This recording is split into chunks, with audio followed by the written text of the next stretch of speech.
Bismillahirrahmanirrahim. Assalamualaikum warahmatullahi wabarakatuh. Alhamdulillah, puji syukur senantiasa kita panjatkan kehadirat Allah Subhanahu wa taala atas nikmat iman dan Islam serta rizki yang senantiasa tercurah kepada kita. Sholawat dan salam tercurahkan kepada junjungan kita bersama Rasulullah Muhammad Sallallahu Alaihi Wasallam berserta keluarga, para sahabatnya dan orang-orang yang mengikutinya dalam iman hingga akhir zaman. Amin. Yang kami hormati Wakil Tetap RI untuk PBB yaitu Bapak Hasan Kleb dan Ibu Non Aziza beserta keluarga besar Wisma Lakapit. Yang terhormat Bapak Ibu jamaah iftar dan sholat taraweh KPI Nurul Iman. Yang khususnya juga kami hormati dan kami cintai bersama Bapak Ustadz Aib Saifullah yang alhamdulillah sampai saat ini beliau masih segar untuk bersama kita membimbing para jemaah selama full bulan Ramadan 1438 Hijriah. Alhamdulillah hari ini adalah hari ke-8 dan sebentar lagi kita akan melakukan iftar dan dilanjutkan dengan kegiatan untuk taraweh bersama. KPI dalam hal ini kami mohon maaf dan terima kasih yang sebesar-besarnya kepada Bapak Watab dan Ibu atas perkenannya bahwa Wisma Lakapit menjadi ladang amal di bulan Ramadan pada hari ini. Sambil menunggu iftar, ada baiknya kita juga mendengarkan selama kurang lebih 20 menit kajian Ramadan yang akan disampaikan oleh Bapak Ustadz Aib. Sebelumnya kami sampaikan posisi kas KPI Nurul Iman pada hari ini adalah sebesar 8.343,40 sen Swiss franc, 769 euro, 369 US dollar dan 1.574.000 rupiah. Alhamdulillah bahwa kegiatan selama ini yang dilakukan oleh KPI adalah berdasarkan dengan sumbangan infak dan sedekah dari Bapak Ibu sekalian. Mudah-mudahan ini menjadikan amal catatan tersendiri Bapak Ibu untuk kegiatan syiar di Jenewa khususnya. Untuk menghemat waktu kami persilakan Bapak Ustadz Aib.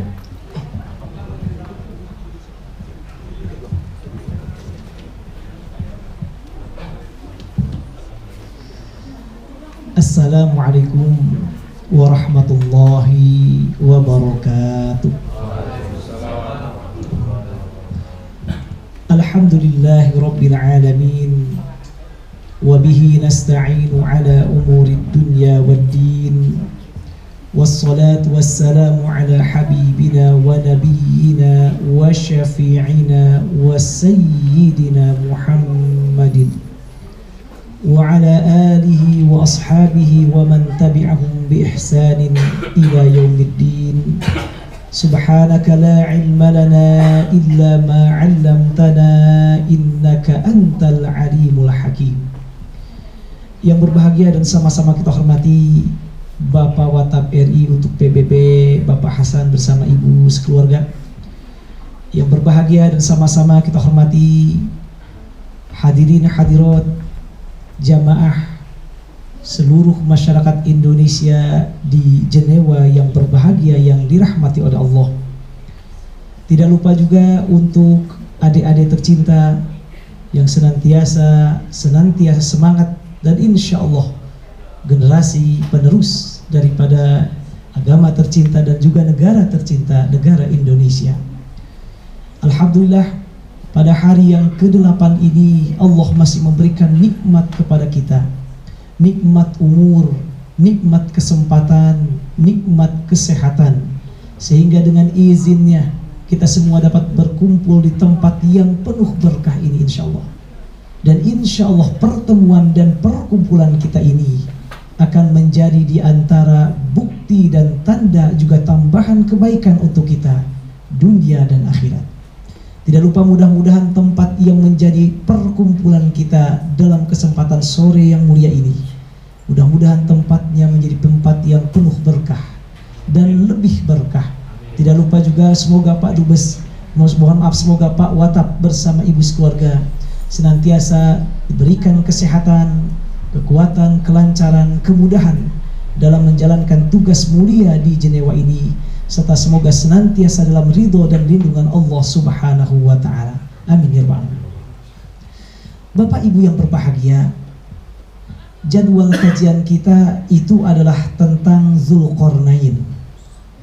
Namun mengingat bahasan ini agak panjang sedikit, mohon maaf barangkali insya Allah besok kita lanjutkan tentang Dzulqarnain dan Ya'juj dan Ma'juj. Dan izinkan dalam kesempatan kali ini untuk sama-sama mentadaburi di antara salah satu firman Allah dalam surah Al-Baqarah ayat 186, di mana Allah Subhanahu wa taala berfirman, A'udzu billahi minasyaitonir rajim. Bismillahirrahmanirrahim. Wa idza sa'alaka 'ibadi 'anni fa inni qarib. Ujibu da'watad da'i idza da'an. Falyastajibu li wal yu'minu bi la'allahum yarshudun. Bapak Ibu yang berbahagia, sebagaimana telah kita singgung sebelumnya, bahwa ayat yang berbicara tentang puasa dalam Al-Quran itu hanya 5 ayat saja. Ayat yang berbicara tentang puasa Ramadan, tentang puasa dalam Al-Quran itu hanya 5 ayat saja, yaitu diawali dalam surah Al-Baqarah ayat 183 sampai 187.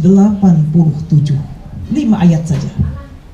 Diawali 183 tentang Allah menjelaskan bahwa puasa diwajibkan untuk kita, karena itu adalah merupakan di antara juga yang telah diwajibkan pada umat sebelumnya. Diakhiri juga dengan ayat 187 tentang hal-hal yang berkaitan dengan hukum puasa khususnya pada bulan Ramadan. Dari 5 ayat puasa ini, ada 1 ayat yang Allah simpan di antara ayat-ayat yang berbicara tentang puasa. Dan ayat ini tidak ada kaitan tentang fikih puasa, tidak juga menjelaskan tentang puasa. Namun Allah simpan ayat ini di antara 5 ayat yang berbicara tentang puasa. Ayat 81, ayat 183, ayat 184, ayat 185, ayat 187 dalam Al-Baqarah semua bicara tentang kaitan dengan puasa, kecuali ayat ini 186 diapit oleh ayat-ayat yang berbicara puasa.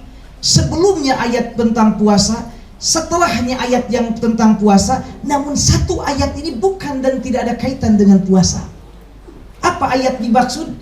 Ayat dimaksud tentang doa. Kata Allah, kalau seandainya hambaku berdoa kepadaku, wa idza sa'alaka ibadi anni fa inni qarib.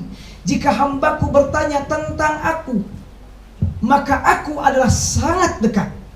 Ujibu da'watad da'i idza da'ani, dan aku akan mengabulkan doa setiap hamba yang memohon kepadaku. Falyastajibu li wal yu'minu bi la'allahum yarshudun. Maka penuhilah semua titahku dan berimanlah kepadaku, niscaya kalian dan semoga mereka mendapatkan petunjuk. Ini ayat yang dimaksud. Jadi 5 ayat yang berbicara tentang puasa, 1 ayat diselipkan oleh Allah tentang doa. Pertanyaannya, mengapa Allah menyimpan ayat doa di antara ayat-ayat yang berbicara tentang puasa?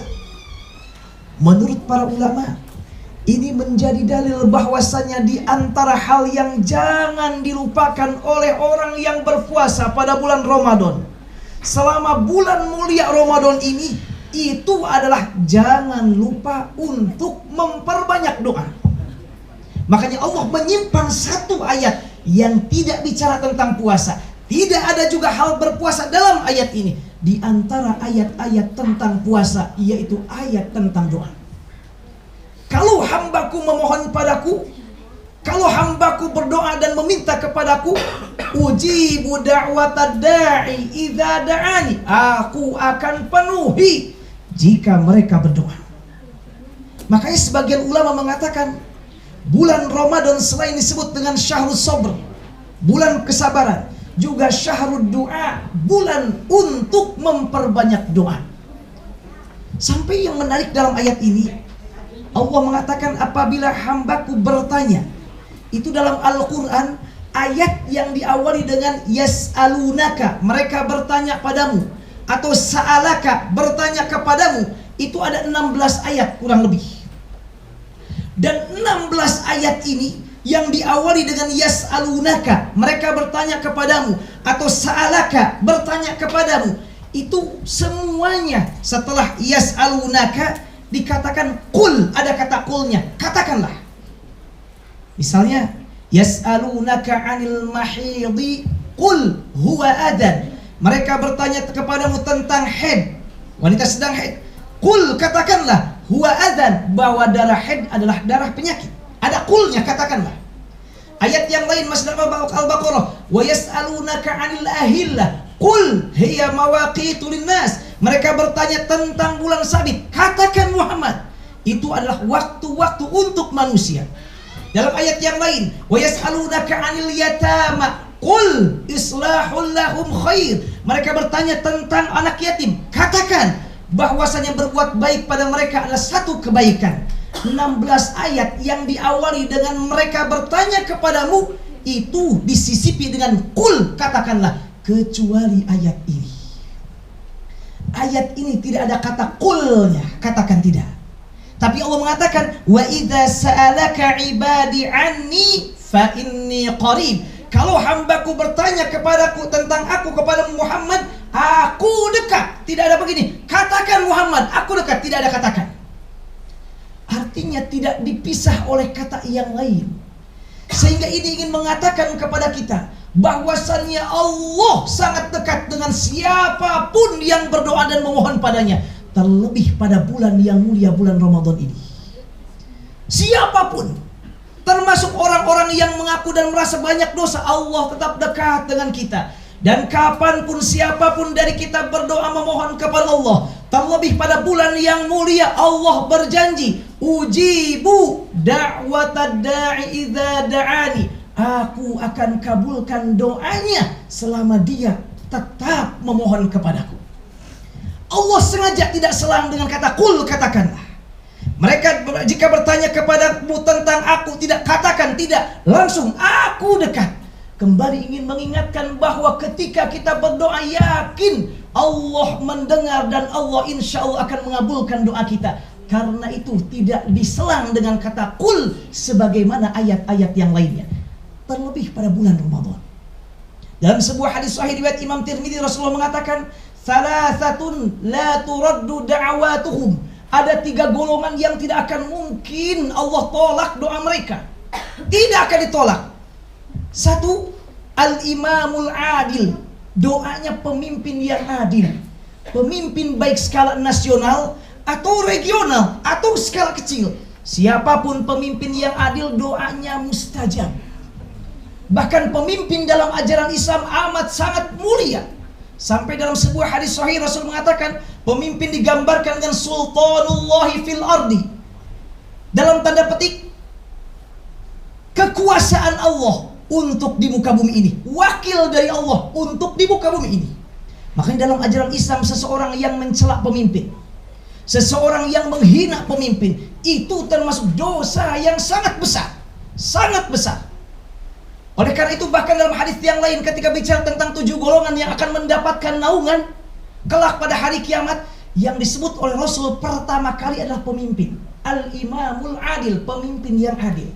Pemimpin yang adil dalam Islam, Masya Allah, betapa banyak keistimewaan keluar biasaannya. Bahkan doanya pun mustajab. Doanya pun mustajab.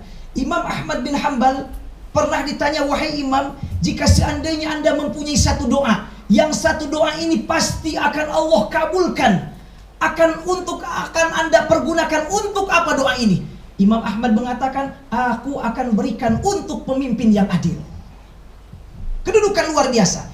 Makanya di antara orang yang doanya akan Allah kabulkan, imamun adil, imam yang adil. Yang kedua, da'watul mazlum, doanya orang yang teraniaya. Yang ketiga, da'watus shaimi hatta yuftira, doanya orang yang berpuasa sampai dia berbuka. Selama dia berpuasa, selama dia belum berbuka, maka doanya ini mustajab. Setiap dia berdoa sampai menjelang buka, mustajab, Allah akan mengabulkannya. Dalam hadis riwayat Ibnu Majah dengan sanad hasan, Rasul mengatakan, tidak ada satupun seorang muslim yang berdoa kecuali Allah pasti mengabulkan doanya. Hanya ada yang langsung diberikan doanya dikabulkan di dunia, cepat. Sekarang berdoa seminggu udah langsung ketahuan. Sekarang berdoa besoknya langsung Allah kabulkan.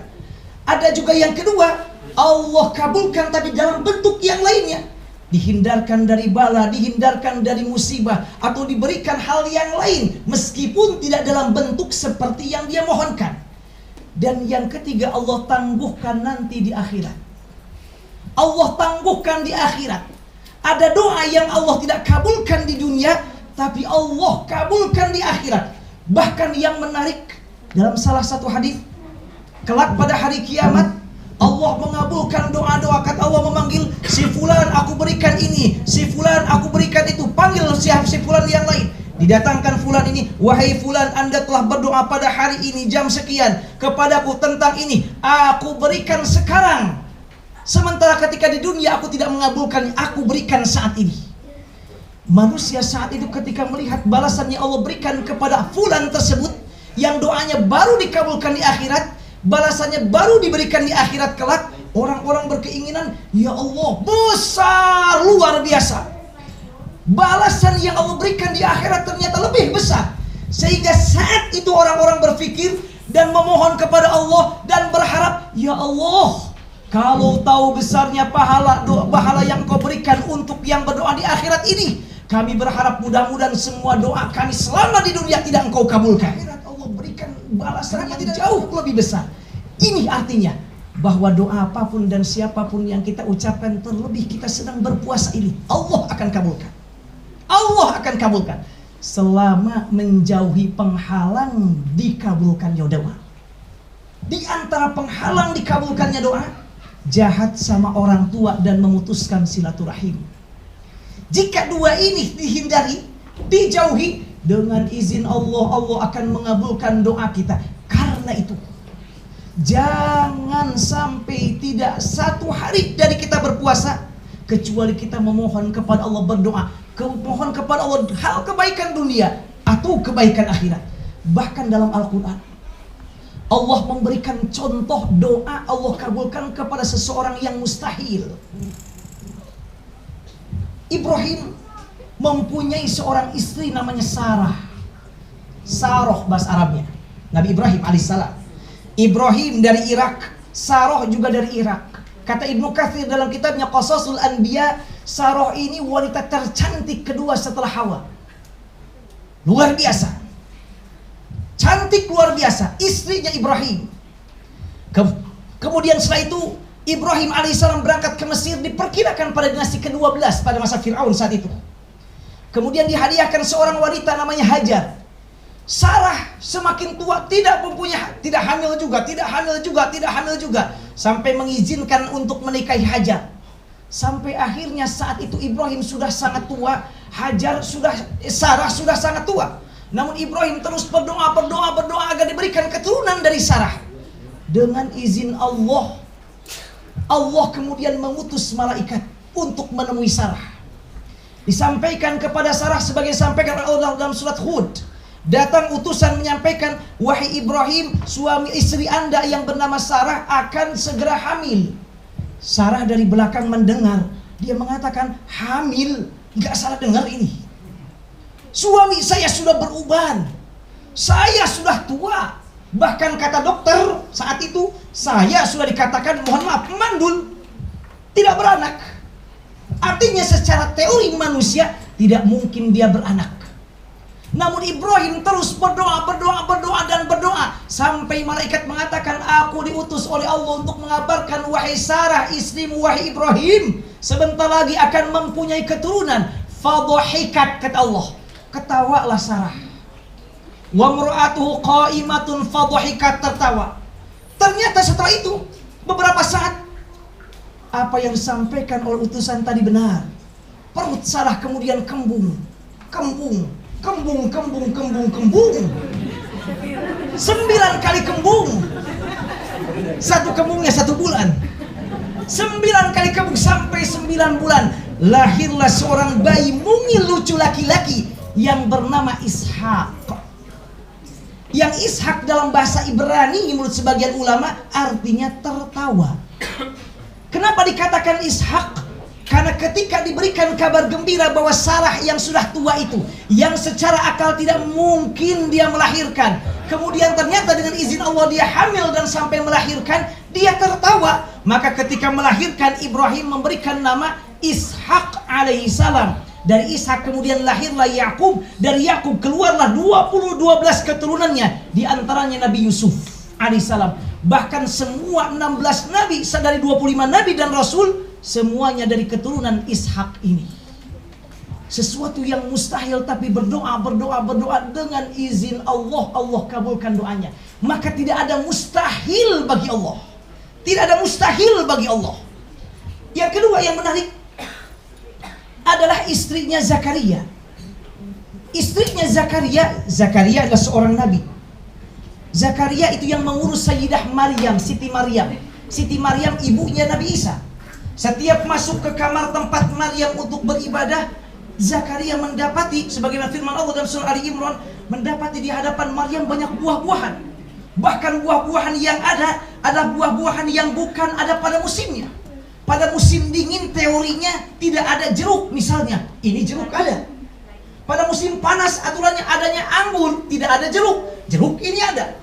Begitu melihat demikian, ditanyakan Maryam, anna laki hadza, dari mana ini? Kemudian kata Maryam, innallaha yarzuqu man yasha'u bighairi hisab. Semua ini dari Allah. Allah langsung menurunkan dari langit buah-buahan di hadapan Maryam.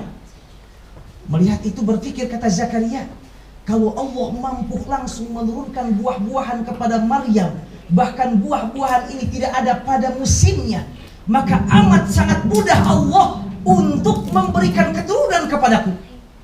Zakaria sudah tua juga, istrinya juga sudah sangat tua. Sebagian ulama mengatakan istrinya namanya Elisabeth, sudah tua juga.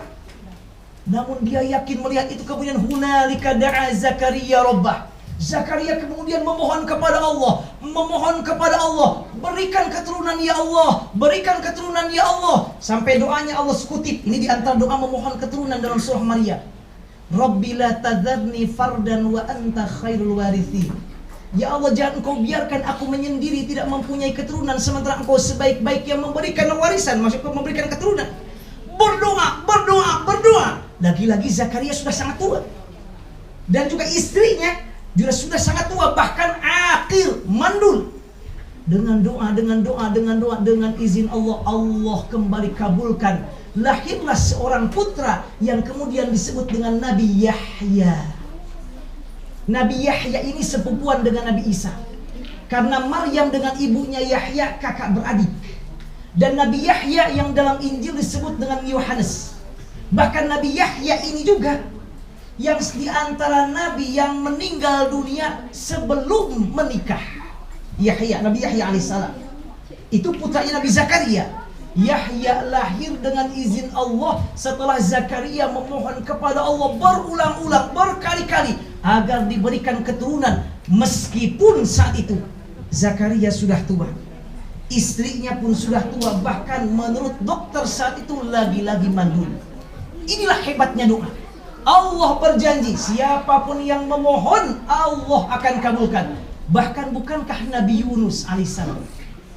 Nabi Yunus masuk ke perutnya ikan paus, dimakan ikan paus. Sampai Allah menyebut dalam Al-Quran, Nabi Yunus berada beberapa saat lamanya di dalam perut ikan paus. Kemudian Nabi Yunus berdoa, berzikir di dalam perut dengan membaca sebagaimana zikir yang kita kenal. La ilaha illa anta subhanaka inni kuntu minaz zalimin. La ilaha illa anta subhanaka inni kuntu minaz zalimin. Dan sanjungan merupakan bagian dari doa. Berdoa terus Nabi Yunus di dalam perut ikan paus. Dengan izin Allah kemudian dikeluarkan dan Nabi Yunus pun selamat. Inilah kekuatan doa. Karena itu dalam ayat ini kembali Allah ingin mengingatkan wahai yang sedang berpuasa, perbanyaklah berdoa. Karena Allah akan mengabulkan doa siapapun yang memohon. Sekalipun dia berperasa mungkin saya banyak dosa, bahkan perasaan banyak dosa lebih baik daripada merasa banyak kebaikan. Orang yang mengaku banyak dosa lebih baik daripada mengaku banyak kebaikan. Bahkan kata para ulama, bulan Ramadan di antara waktu mustajab berdoa yang paling panjang dari waktu mustajab lainnya. Jika seandainya waktu mustajab itu pada ada sepertiga malam hanya beberapa jam saja, tidak lebih dari 3 atau 4 jam. Kalau seandainya waktu mustajab berdoa itu ada pada hari Jumat juga sangat terbatas. Karena sebagian ulama mengatakan setelah asar. Namun pada bulan Ramadan Allah akan mengabulkan doa seorang hamba selama 1 bulan penuh. Baik dia pada malam harinya atau pada siang harinya.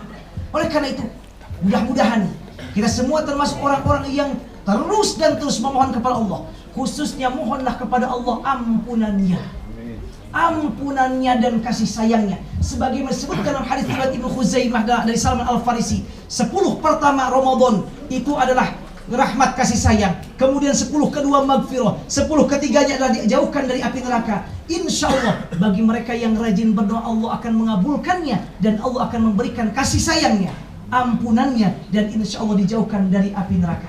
Demikian Bapak Ibu yang bahagia, mudah-mudahan bermanfaat dan mudah-mudahan kembali memacu kepada kita untuk mengisi Ramadan dengan sebaik mungkin, khususnya dan diantaranya dengan memperbanyak doa, karena Allah berjanji akan mengabulkan doa orang yang memohon kepadanya.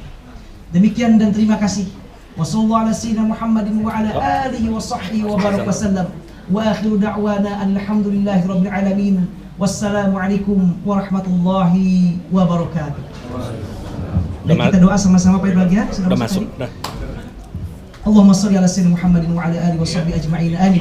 Allahumma laka sumna wa bika amanna wa ala rizqika afdharna bi rahmatika ya arhamar rahimin. ذهب الظمأ وابتلت العروق وثبت الأجر إن شاء الله.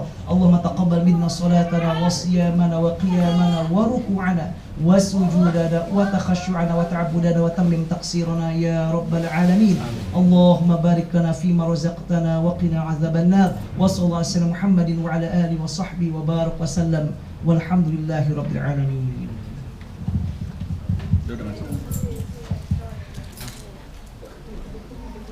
Udah buka ibu-ibu, bapak-bapak? A'udzubillahi minasyaitonirrajim. Bismillahirrahmanirrahim.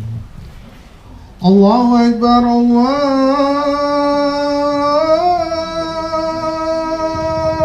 Akbar.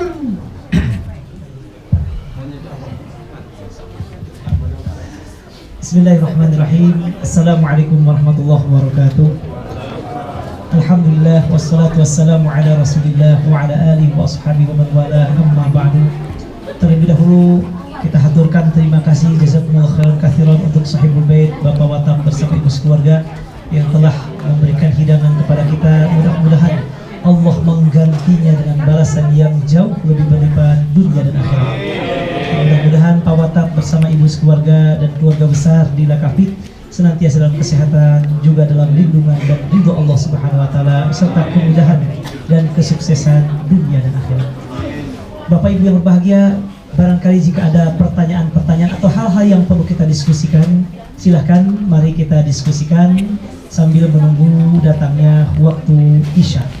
Silakan jika ada yang perlu kita diskusikan, baik masalah-masalah hukum, masalah agama, apa saja masalah agama, mari kita diskusikan jika ada yang perlu kita diskusikan.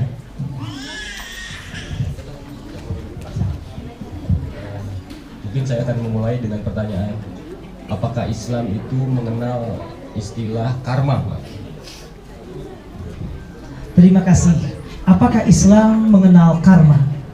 Jadi karma dalam pengertian yang jahat dibalas dengan kejahatan. Dalam Al-Quran Allah berfirman, wa jaza'u sayyi'atin sayyi'atun mithluha. Allah akan membalas kejahatan dengan kejahatan yang setimpal dan serupa. Jadi oleh karena itu, seseorang yang berbuat salah, misalnya dia melakukan A, maka Allah akan membalasnya dengan seperti yang A itu. Namun tentu dengan catatan, jika dia tidak mohon ampun. Jika seseorang melakukan kesalahan, misalnya seorang orang tua yang tidak mengurus anaknya dengan baik misalnya, kemudian dia tidak bertaubat kepada Allah, tidak memohon kepada Allah, berdasarkan dalil ini, maka anaknya pun itu boleh jadi ke depannya tidak akan juga nurut kepada ayahnya. Suatu hari seorang tabi'in pernah ditampar oleh anaknya. Kemudian orang-orang mengatakan, wih, kamu ini kok keterlaluan, anak kok nampar sama orang tua, gak hormat, gak sopan. Kata tabi'in yang ditampar ini, biarkan. Kenapa biarkan? Karena saya ingat dahulu kala ketika saya kecil, saya juga pernah menampar ayah saya. Maka anaknya pun demikian. Oleh karena itu Allah menegaskan wa jazaa'u sayyi'atin sayyi'atun mithluha. Kejahatan akan dibalas dengan kejahatan yang serupa atau sebanding, namun dengan catatan jika tidak bertaubat atau mohon ampun. Namun jika bertaubat dan memohon ampun, insya Allah dengan izin Allah dan jika Allah berkehendak, itu tidak akan terjadi kepada dirinya. Nah itu dalam ajaran Islam ada kecualinya. Jika dia mohon ampun, maka insya Allah Allah akan mengampuninya dan tidak akan terjadi yang serupa yang telah dilakukannya. Demikian, wallahu a'lam. Silakan kalau ada lagi yang mau.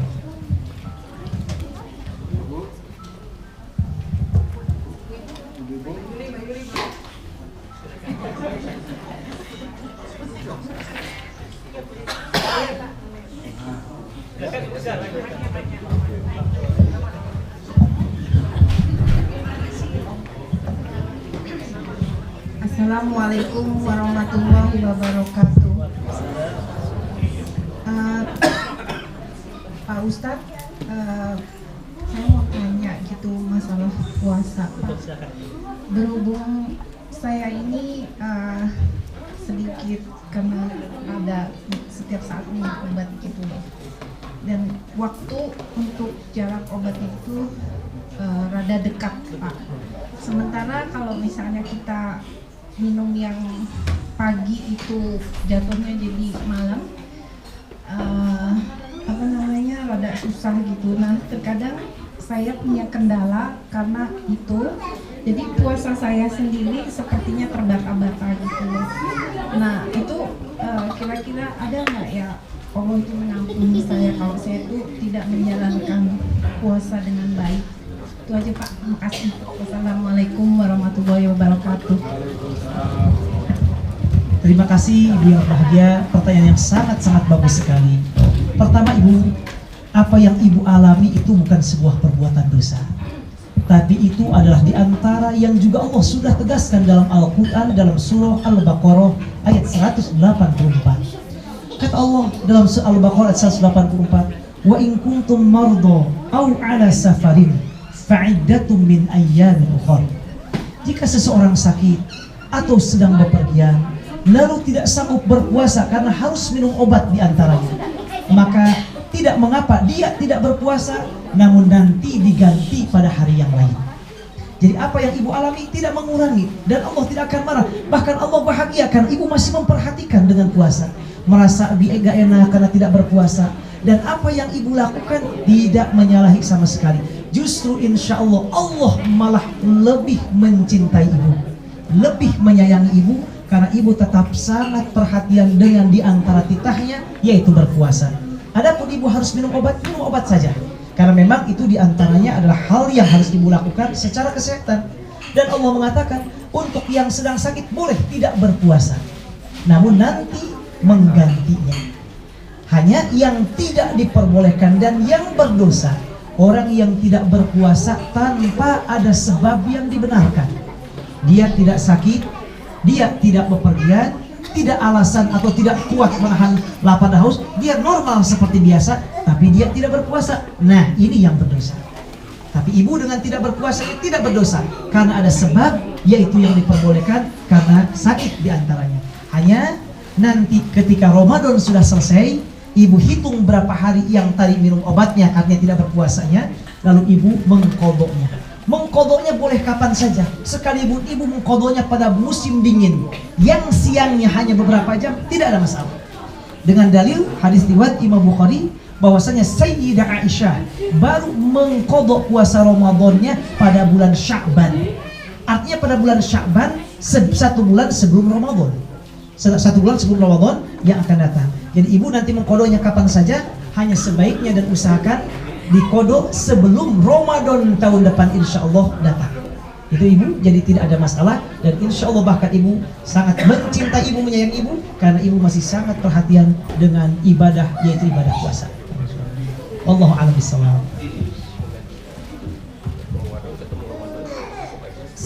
Menggantinya sebelum Ramadan. Karena dalam mazhab Syafi'i, jika kita mengkodoknya sampai datang Ramadan berikutnya, maka selain harus mengganti puasa juga membayar fidyah. Jadi misalnya ada Ramadan kemarin punya hutang puasa, belum diputus, dan dia tidak ada uzur, bukan karena sakit, bukan karena hamil lagi, dia ada waktu untuk mengkodok, tapi dinanti sampai datang Ramadan berikutnya dia belum mengkodok puasanya. Maka dalam mazhab Syafi'i, nanti setelah Ramadan tahun depan selesai, dia ganti puasanya tadi berapa hari, misalnya 4 hari, dan setiap 1 hari yang tidak sempat dikodok sampai Ramadan yang lain datang, bayar fidyah 1 mud. 1 mud itu kurang lebih 7,5 ons beras. 1 kilo kurang 1/4 kilo beras. Nah, itu dikeluarkan dalam mazhab Syafi'i sebaiknya dengan berasnya, tidak dengan uangnya. Tapi kalau repot, boleh mengambil mazhab Hanafi yang membolehkan dengan uang. Jadi senilai 7,5 ons beras, keluarkan fidyahnya, bagikan pada fakir miskin, di samping juga harus puasa. Jadi puasa tetap dia harus, kemudian bayar fidyah. Kenapa bayar fidyah? Karena dia tanpa ada sebab, tanpa ada alasan syar'i, dia mengakhir-akhir mengqadha puasanya sampai datang puasa berikutnya, Ramadan berikutnya. Nah, itu jadi usahakan mengqadhanya sebelum datang Ramadan tahun depan. Tapi kalau dia karena memang ada sebab, misalnya ibu hamil, kemudian tiba-tiba hamil lagi, kemarin 30 hari gak berpuasa, gak sempat untuk mengqadhanya karena hamil lagi, atau karena sakit, atau dia karena pernah bepergian. Kalau bepergian boleh tidak berpuasa dengan syarat minimal 83 km. Dia tidak sempat, tidak ada waktu sampai datang Ramadan berikutnya, maka untuk ibu ini hanya qadha saja, tidak usah fidyah, karena dia mengakhirkannya ada sebab, artinya ada uzur yang tidak bisa sampai mengqadha. Tapi kalau tidak ada uzur sampai dia dinanti-nanti baru datang pada Ramadan berikutnya, selain dia mengqadha puasanya itu, dia juga harus membayar fidyah 1 harinya 1 mud, yaitu 1 harinya seukuran 7,5 ons beras. Nah, jadi 1 kilo kurang 1/4. Silakan Bu. Pak, kalau fidyah itu bukannya apa yang kita per hari makan gitu, Pak? Betul sekali. Kalau beras itu kan fitrah. Betul. Kalau fidyah umpamanya kita bayar di sini, per hari kita makan berapa rupiah, lalu dihitung dengan berapa kali kita tidak berpuasa. Terima kasih, bagus sekali berbagi pertanyaannya. Fidyah ini disebutkan oleh Allah dalam Al-Quran, wa 'alal ladzina yutiqunahu fidyatun ta'amu miskin. Untuk orang-orang yang tidak kuat berpuasa, khususnya untuk yang sudah sepuh atau yang sakitnya terus-menerus tidak mungkin, yang kata dokter tidak sembuh lagi, fa fidyatun, harus bayar fidyah. Apa? Ta'amu miskin, memberi makan fakir miskin. Jadi untuk puasa ini, fidyah ini tidak seperti min ausati ma tut'imuna ahlikum dalam ayat yang lain, untuk kafarah yang melanggar sumpah, tidak, yaitu memberikan makan seperti yang kita makan. Menurut para ulama, karena dalam ayat ini Allah menyebut fidyah memberi makan kepada fakir miskin, kemudian disambungkan dengan hadis yang lain bahwasanya fidyah itu sebesar 1 mud. Maka dengan demikian, fidyah dalam masalah puasa ini bukan seperti makanan kita berapa yang kita makan, tapi seukuran 1 mud. yaitu kurang lebih 7,5 ons beras. Ya, 7,5 ons beras. Ini tidak seperti makanan. Zakat fitrah pun sama. Cuma zakat fitrah bukan 1 mud. Dalam hadisnya adalah arba'atan min so'in min tamrin au burrin. 4 so'. 1 so' 4 mud. Jadi 4 so' 16 mud. Kurang lebih 2,5 kg beras atau 3 kg beras untuk zakat fitrah. Tapi untuk fidyah hanya 1 mud, kurang lebih 7,5 ons beras. Jadi tidak makanan seperti yang tadi. Itu hanya 7,5 ons beras saja. Itu 1 hari ya, 1 mud. Nah, itu. Termasuk yang misalnya yang sepuh yang tidak kuat puasa, keluarkan 1 mud, yaitu 7,5 ons beras. Mau dilebihkan menjadi 1 kg atau jadi 2 kg, misalnya 7,5 ons beras ini, misalnya 2 Swiss franc misalnya. Saya membayarnya 10 Swiss franc. Oh, silahkan. Tambahannya sedekah, besar pahalanya, apalagi pada bulan Ramadan. Nah, demikian Ibu, Allah a'lam. Silakan tanya.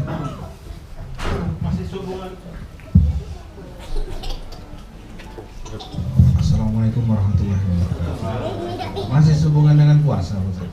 Ini mungkin ya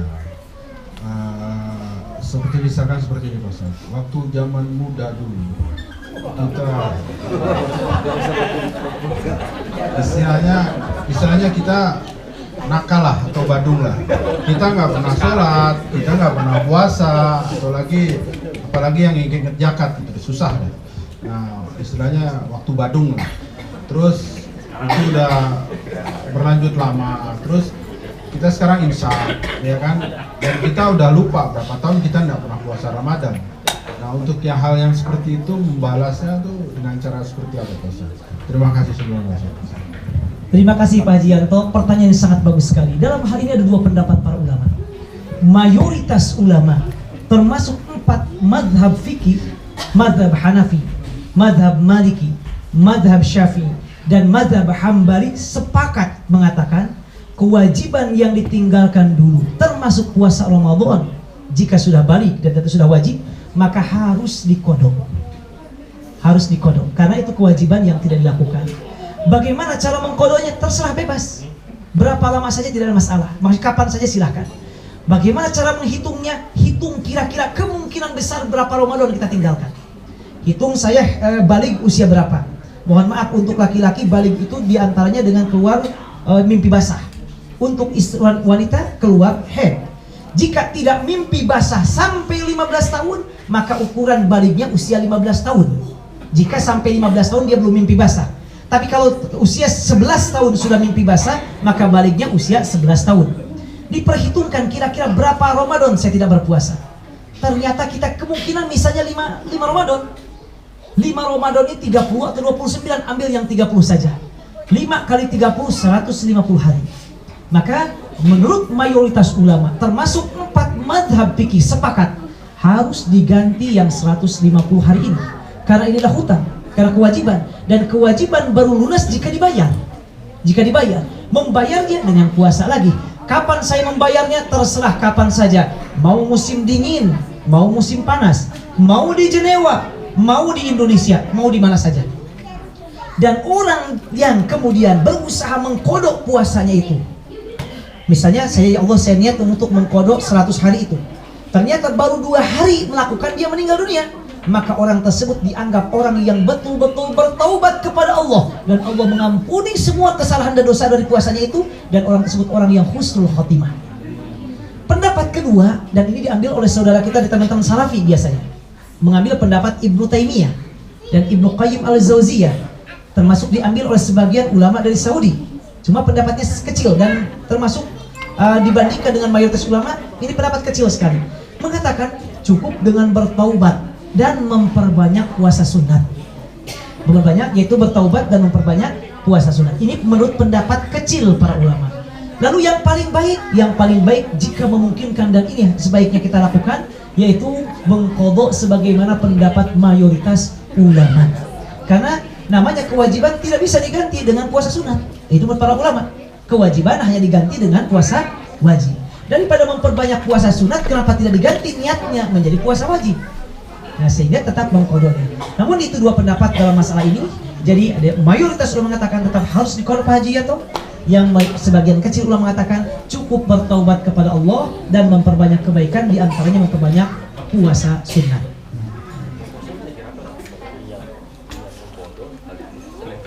Pertanyaan bagus. Bolehkah satu puasa dengan dua niat? Perlu dibedakan 3 hal. 1. Jika puasanya wajib dan wajib tidak boleh. Saya puasa Ramadan plus qada Ramadan tahun lalu tidak boleh. Kenapa? Karena puasa Ramadan wajib, puasa qada Ramadan wajib. Saya puasa Ramadan plus puasa nazar tidak boleh. Karena puasa nazar adalah wajib, puasa Ramadan adalah wajib. Jadi satu puasa wajib hanya untuk satu wajib. Kalau sunat yang kedua, sunat dengan sunat itu boleh digabung. Misal begini, sekarang hari Arafah tanggal 9 Zulhijjah itu puasa, sangat dianjurkan berpuasa. Kata Rasulullah dalam hadis riwayat Imam Muslim, orang yang berpuasa pada hari Arafah, ahtasibu ayyaghfirullahu fis sanatil madiyah. Aku berharap semoga Allah akan mengampuni dosanya setahun yang akan lalu dan juga setahun yang akan datang. Ini untuk Arafah. Jatuh puasa Arafah ini hari Senin.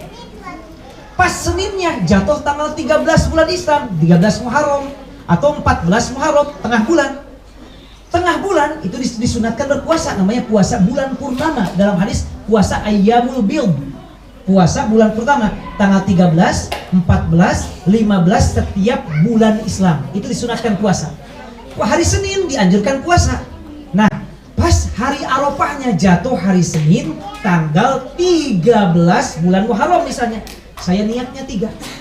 Ya Allah, saya niat puasa Arafah plus puasa Senin plus puasa hari yaitu tanggal 13 Muharram.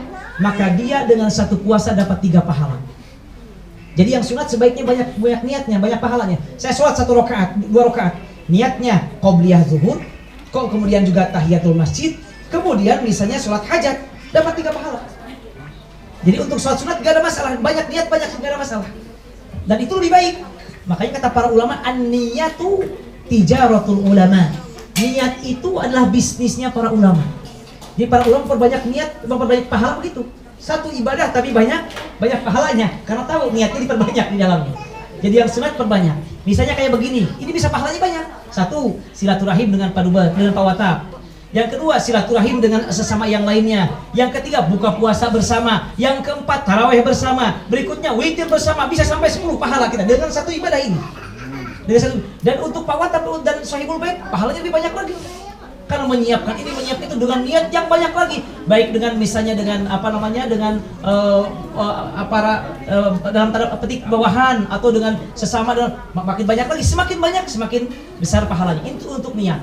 Tapi untuk wajib dan niat ini juga boleh. Wajib dan sunat. Misal, saya berpuasa qada Ramadan plus juga puasa Syawal nanti, boleh. Jadi wajib plus sunat boleh. Bahkan kata para ulama, kalaupun dia tidak berniat sunat, hanya qada saja, lalu jatuh pada bulan Syawal, maka pahalanya dihitung 2. Jadi nanti ibu-ibu berbahagia, kalau nanti pas ada yang misalnya datang bulan, dikodoknya pada bulan Syawal, karena Rasul mengatakan siapa yang puasa Ramadan thumma atba'ahu sittan min Syawal kana kasiyamid dahr. Siapa yang selesai puasa Ramadan ditambah 6 hari puasa pada hari Syawal, pada bulan Syawal, maka puasa seperti puasa 1 tahun lamanya. Nanti kodok Ramadannya lakukan pada bulan Syawal, niatnya 2, niat kodok dan niat puasa Syawal, maka dapat 2 pahalanya. Meskipun yang paling baik kodok puasa tersendiri, Syawal tersendiri, ini yang paling baik. Tapi kalau digabungkan boleh. Ini sebagaimana pendapat dalam mazhab Syafi'i, Imam Ar-Romli dan Imam As-Suyuti dalam kitabnya Al-Ashbah wan Nadhair. Nah, jadi boleh digabungkan jika sunat dengan sunat atau wajib dengan sunat. Tapi tidak bisa kalau wajib dengan wajib. Hanya memang meskipun wajib niatnya hanya wajib saja, maka otomatis yang sunatnya pun dia akan peroleh sekalipun tidak diniatkan yang sunatnya selama dia wajib. Demikian, wallahu a'lam bishawab.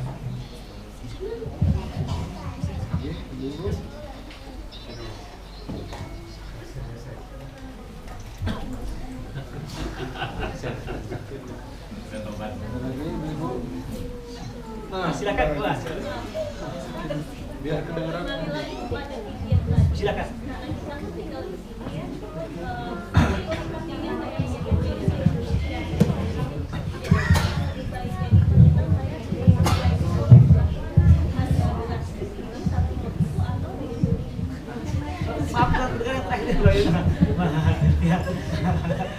Nggak kedengeran Yun.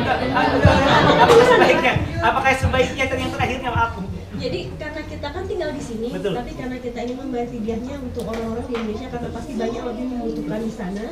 Jadi untuk satu mutiara itu disesuaikan dengan harga di sini atau harga di Indonesia. Terima kasih. Terima kasih, pertanyaan bagus sekali Bayu Nur Bahagia. Maka ukurannya adalah kita yang di sini puasanya. Jadi ukurannya adalah orang yang berpuasanya berada di mana. Karena kita tinggal di Jenewa, maka 7,5 ons beras senilai Jenewa. Senilai Jenewa. Kemudian uangnya dikirim ke Indonesia, tidak ada masalah. Tidak ada masalah. Jadi ukurannya adalah ukuran di mana orang yang berpuasa yang berada. Jika dia berada berpuasanya di Indonesia, maka ukuran mudnya adalah ukuran mud dia di Indonesia. Demikian.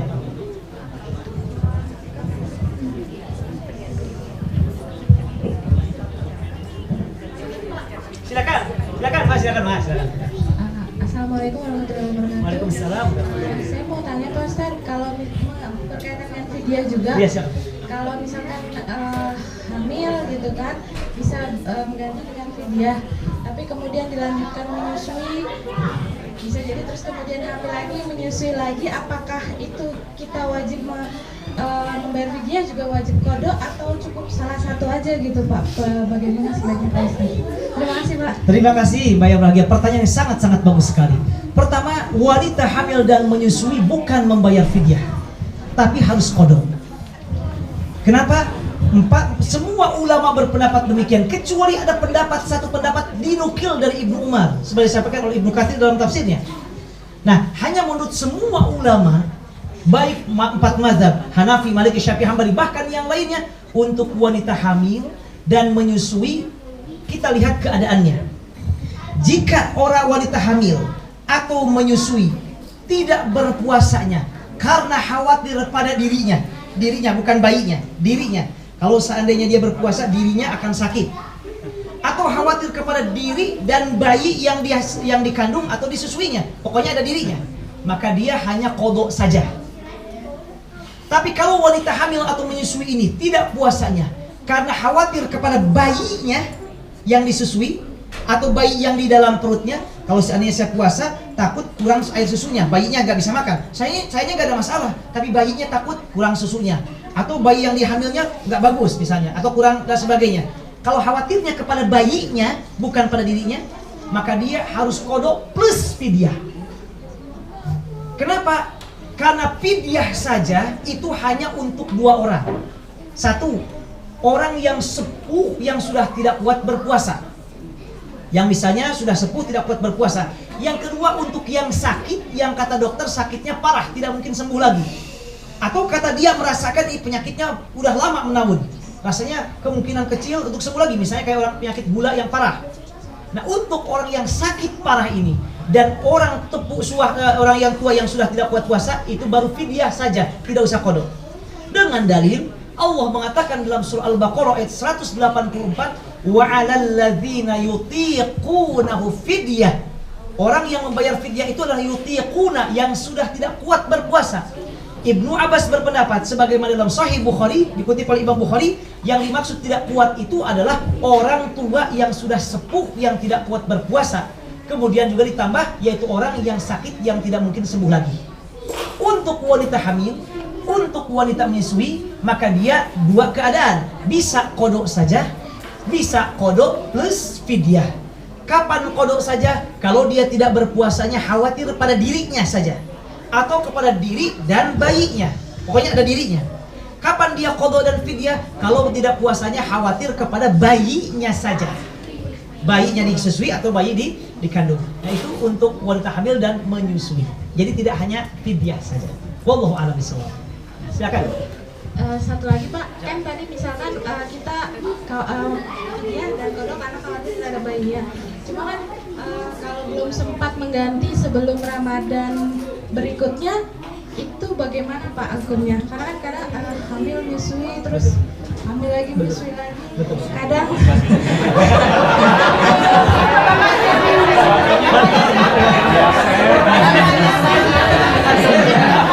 Jadi pertanyaan yang lain juga Pak. Bagaimana keadaannya Pak Ustaz?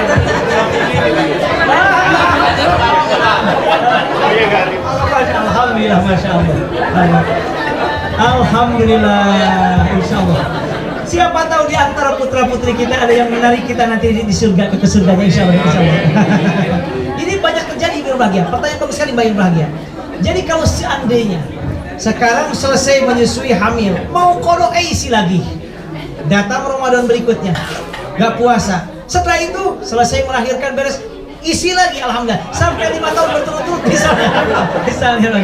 misalnya. Maka untuk ibu ini tidak usah membayar fidyah karena datang Ramadannya. Kan tadi kalau puasa diakhirkan tanpa ada sebab, lalu datang Ramadan berikutnya, selain qada juga bayar fidyah.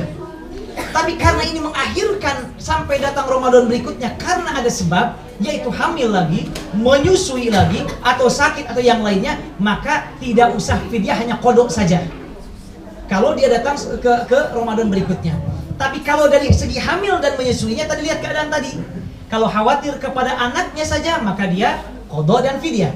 Kalau khawatir pada dirinya atau diri dan anaknya, hanya qada saja. Nah, dan dalam mazhab Syafi'i, jika seseorang punya hutang puasa sekarang, lalu nggak sempat diqada, tunggu nanti datang Ramadan berikutnya. Kemudian nanti datang Ramadan berikutnya sampai 2 Ramadan, maka dia harus mengganti 1 puasa plus 2 mud.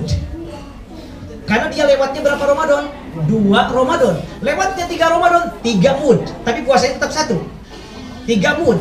Itu bagi yang tidak ada alasan. Bukan karena hamil lagi, bukan karena menyusui lagi. Tapi jika ada sebab seperti yang Mbak sampaikan, maka tidak perlu kecuali hanya qada saja. Dari segi datang Ramadan berikutnya itu. Nah, demikian. Wallahu a'lam bishawab. Suaminya nggak menanggung. Suaminya tidak menanggung, hanya suaminya membayarkan fidyahnya. Suaminya membayarkan fidyahnya. Kecuali kalau meninggal dunia, dalam mazhab Syafi'i boleh. Kalau orang tua kita meninggal, kalau ada seseorang meninggal dunia, misalnya orang tuanya, kemudian punya hutang puasa, tapi hutang puasanya ini bukan karena dia sedang sakit. Jadi kalau misalnya ada orang tua sakit sedang Ramadan, sakit terus sampai meninggal Ramadan, pada bulan Ramadan dia meninggal, nah dia tidak wajib diqada karena dia tidak ada waktu untuk mengqadanya karena meninggal terus sampai sakit sampai meninggal. Tapi kalau ada orang tua punya hutang puasa, dia sehat tapi nggak diqada, sehat lalu meninggal dunia, dalam mazhab Syafi'i ada 2 pilihan. Bisa keluarganya mengqadakan puasa untuknya. Jadi misalnya dia punya hutang puasa 3 hari, udah kita bagi putranya yang 1 puasa 1 hari, puasa 1 hari, dan niatkan untuk menggantikan ayahnya, sah. Dengan dalil hadis riwayat Imam Muslim dalam mazhab Syafi'i, Rasulullah SAW bersabda, siapa yang mempunyai puasa, yang punya hutang puasa, soma anhu waliyuhu, maka walinya boleh berpuasa untuknya. Atau pilihan kedua, membayar fidyah. Setiap 1 harinya 1 mud juga, pokoknya fidyah 1 mud. Nah, nampaknya fidyah lebih ringan kalau kita daripada puasa. Kalau puasa maka itu silakan juga. Tapi kalau seandainya bukan karena kasus ini, maka seperti yang tadi disampaikan, suami tidak harus mengqada puasanya kecuali jika misalnya mohon maaf meninggal dunia dan dia ada kesempatan untuk mengqada tapi tidak mengqadanya. Silakan Mbak Sesi. Mbak.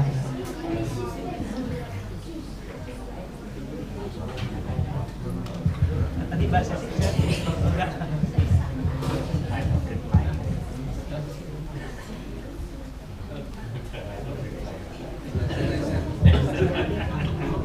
Ya.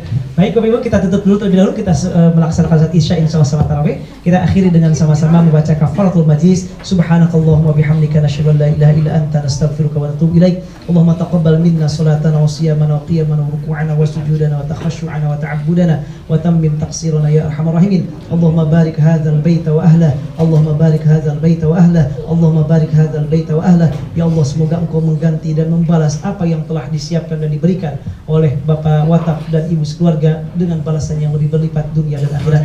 Mudah-mudahan Engkau memberikan keberkahan dalam usianya, keberkahan dalam hidup dan kehidupannya, dan kemudahan serta kelancaran kesuksesan dunia dan akhiratnya. Mudah-mudahan rumah ini juga rumah yang lebih diberkahi ya Rabbal Alamin. Semoga juga Engkau ya Allah mengampuni segala dosa kesalahan kami, menerima segala amal ibadah kebaikan kami, dan juga senantiasa menjadikan kami sebagai hamba-hambamu yang berbahagia dunia dan di akhirat. Rabbana atina fid dunya hasanah wa fil akhirati hasanah wa qina adzabannar. Wa sallallahu alaihi wa sallam Muhammad wa ala alihi wa sahbihi wa barak wa sallam. Walhamdulillahirabbil alamin.